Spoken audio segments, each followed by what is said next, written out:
E Orbán começa a se rebelar. Pois é, o que acontece? Como traz a matéria aqui da Euronews, tá? A cada 6 meses a União Europeia tem que votar para a continuidade ou não das sanções que a Europa vem fazendo, né, contra a Rússia. E Orbán começou a questionar alguma série de coisas do tipo: olha, beleza, tudo bem, nós vamos ajudar, nós vamos dar prosseguimento a tudo isso, e a Ucrânia vai nos ajudar como? Porque nesse momento a Ucrânia está bloqueando o nosso gás, né? Não só para a Hungria, mas para vários outros países da Europa Central. Então, basicamente, esse é o tema, esse é o ritmo de conversa que está ocorrendo nesse momento, que Orbán está vindo para cima. E detalhe, essa votação tem que, no Congresso, né, digamos assim, da União Europeia, tem que ser por unanimidade, tem que ser todos os países, tem que ser todo mundo, né, por igual, por unanimidade. Aí até a matéria diz o seguinte, ó: com o prazo-chave a expirar na próxima semana, Viktor Orbán e os seus deputados levantaram o espectro do veto às sanções da União Europeia contra a Rússia, uma medida que iria abalar a política externa do bloco. E aí ele continua, né? Diplomatas. Só dá um zoom aqui, só para facilitar a leitura, às vezes. Vocês... Peraí, deixa eu trocar aqui de tela, fica mais fácil. Não, não fica. Aqui é melhor. Então, diplomatas e funcionários em Bruxelas estão prendendo a respiração enquanto esperam para saber sobre se é só uma retórica, se é só um barulho. Orbán, né, às vezes é um pouco exagerado nas suas falas e tudo mais, ou se de fato ele vai começar a mudar de posição. O fato é que desde fevereiro de 2022, a União Europeia impôs proibições drásticas ao comércio com a Rússia, né, em vários setores: energia, tecnologia, finanças, tudo que você possa imaginar, chegando na casa de 210 bilhões de euros sendo congelados, né, pelo banco, detidos no caso do Banco Central Russo. Tudo isso só da União Europeia, tá? Então, Orbán e seus deputados intensificaram as palavras duras contra o regime de sanções, argumentando que a tomada de posse do presidente americano, Donald Trump, que quer negociar com Vladimir Putin da Rússia, exige que o bloco da União Europeia repense a sua posição de longa data. Então é uma forma de dizer, olha, nós precisamos também começar a estender a mão, até uma forma de facilitar na negociação de cessar-fogo, de paz na região. E aí ele continua, né, falando exatamente sobre isso. E o fato é que esses comentários alimentaram o receio de que a Hungria utilize o seu veto para bloquear a prorrogação, desencadeando o colapso de um regime de sanções que já vem, são vários pacotes de sanções, etc, etc. Então, a situação está começando a estremecer.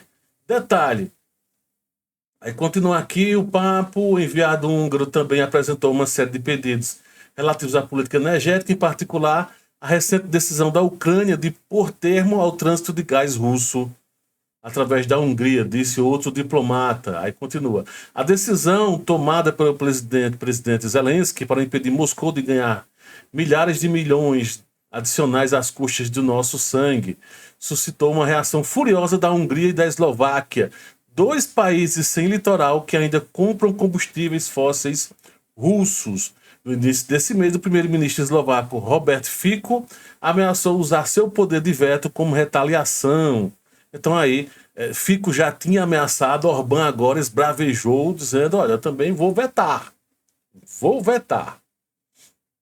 E aí, continuando, o que está fechado agora tem de ser reaberto novamente. Não é um assunto da Ucrânia, é um assunto da Europa Central, afirmou o primeiro-ministro. Né? Que ele comentando exatamente isso.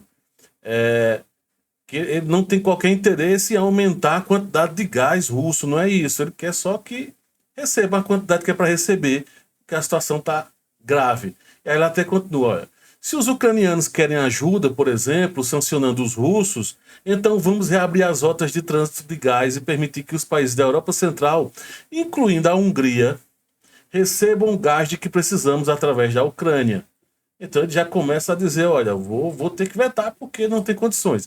A matéria continua exatamente falando aqui, trazendo em debate tudo isso. E aí tem uma parte interessante aqui que é o seguinte. Aqui, ó.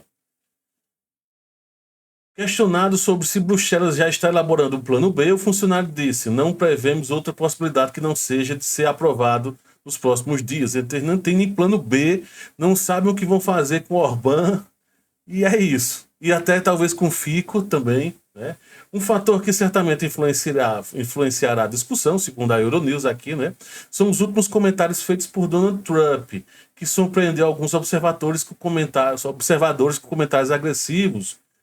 E aí, assim, Trump, ele joga pra torcida. Em um comentário ele alivia, daqui a pouco ele fala, olha, se não chegar, como ele tá trazendo aqui na matéria, se não chegarmos a um acordo, não temos escolha, não sei aplicar sanções e não sei o quê. E aí depois ele vai e diz de novo que quer conversar. Aí Putin tá dizendo que quer conversar. Lavrov também já falou. Ou seja, uma coisa vai levando a outra né, tem horas que tem meio que deixar se fazer de doido com algumas questões, digamos, que Putin não, Trump fala. Putin também, mas Trump é campeão disso, né? E aí o fato é que a União Europeia já está a preparar um 16º pacote de sanções, só que tem um problema. Esqueceram de combinar com Orbán. E agora? O fato então é que Orbán,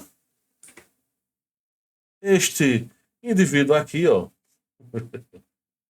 não está nada contente, principalmente com a Ucrânia, com tudo que está acontecendo com o gás, porque aumentou. Porque você precisa entender o seguinte: vários países da Europa como um todo, dessa região da Europa Central, Bulgária, Hungria, Áustria, a própria Alemanha, não estão bem financeiramente, estão em situações cada vez mais difíceis. Ano passado, no segundo semestre, a Alemanha fechou diversas fábricas, inclusive a da Volkswagen, tá? Numa região industrial forte, fechou. Então já há uma certa recessão, já há uma certa dificuldade. A inflação então começa a subir porque uma coisa vai levando a outra. Porque os países europeus, estamos num período de inverno lá. As temperaturas estão zero, abaixo de zero. Então, temperaturas baixíssimas. Eles precisam do gás para ligar os aquecedores. Além disso, tem a indústria normal que já utiliza esses gases, esse gás, né, principalmente russo, na sua indústria. Para movimentar caldeira, movimentar, enfim, equipamentos de uma forma geral. E aí o que acontece?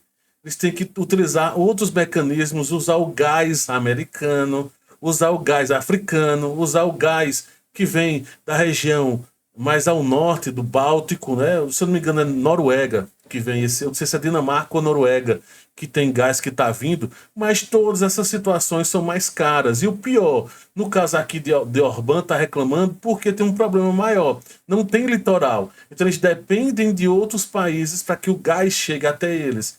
E aí, para passar por alguns países, tem taxa, tem isso, aquilo, outro, por mais que seja a União Europeia.